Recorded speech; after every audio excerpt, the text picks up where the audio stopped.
Men Toshkent viloyati Olmos shahar ekologiya bo'limi bosh mutaxassisi Qosimov Yigitali o'tkazuvchiman.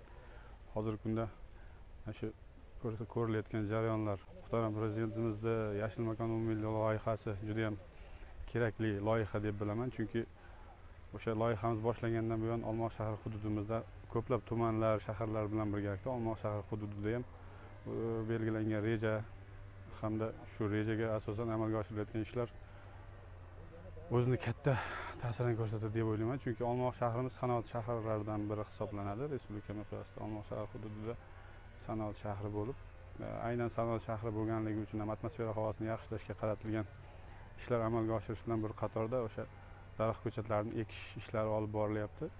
Bu yilgi hisobda Olmos shahar hududiga 179.900 2025-yil kuz mavsumiga reja belgilangan bo'lsa, hozirgi kunda bu reja bizda 235% amalga oshirildi. Ya'ni o'sha berilgan rejaga nisbatan 2,5 barobar ko'proq daraxt ko'chatlarini ekdik. Bunda shahrimizda joylashgan sanoat hududida Olmoliq kon-metallurgiya kombinati aksiyadorlik jamiyatining ham o'ziga yarasha o'rni, katta hissasi mavjud. Aynan mana shu yashil makon loyihasi boshlangandan buyon Olmoliq kon-metallurgiya kombinati tomonidan 1,5 millionga yaqin daraxt ko'chatlari ekilgan hamda parvarish qilish, har birini parvarishlab sug'orish ishlari amalga oshirilyapti. Bundan tashqari shahar hokimining tashabbusi bilan ham hokimiyatimizda korxona tashkilotlari tomonidan ekilgan daraxt ko'chatlarning hammasiga sug'orish tizimlari, palif deymiz, hamda bochkalar bilan sug'orish tizimlari o'rnatilgan. Hozir turgan joyimiz ham, mana shu olayotgan joyimiz ham 20 gektarga yaqin kon-metallurgiya kombinatiga qarashli sanoat hududida joylashgan yer maydonida. Bu joyimizda 130 mingga yaqin daraxt ko'chatlarimiz bor. O'sha yashil makon loyihasida yashil bog' yaratish maqsadida tashkil qilingan. Bizda Olmos shahar hududimiz asosan toshloq hisoblanadi-da, shag'al, tuproq nimalarimiz kam. Lekin shunga qaramasdan ko'rib turganingizdek, o'sha tegishli chora-tadbirlar amalga oshirilib, har biriga alohida mehr ko'rsatib, sug'orish tizimlari joriy qilib, ekish jarayonida ham o'sha o'zini tartibi bilan ko'chatlar yerga qadalishida ham hammasiga e'tibor qaratilib, mehnat orqali erishiladi deb o'ylayman bunga.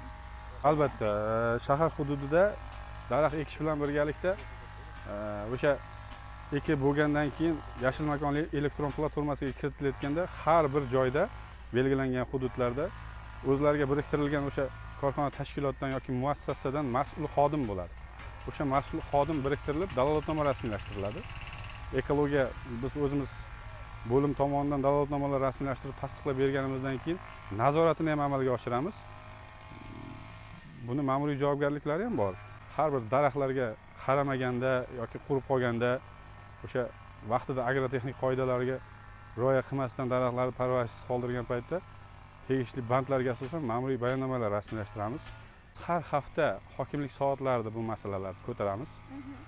Yuqorida aytib o'tganimdek, o'sha yashil makon umumiy loyihasi juda ham tegishli, kerakli loyiha bo'ldi. Chunki o'sib kelayotgan yosh avlodlarimizga bilasiz, hozir hamma joyimizda, respublikamizda qurishlar, korxona sanoatlar rivojlanish davrida tashkil qilinyapti. Bu daraxtlarning ham o'rni katta deb o'ylayman. Chunki yosh o'sib kelayotgan kelajagimizga atmosfera havosida zararli moddalarni kamaytirishga qaratilgan ishlar amalga oshiriladi.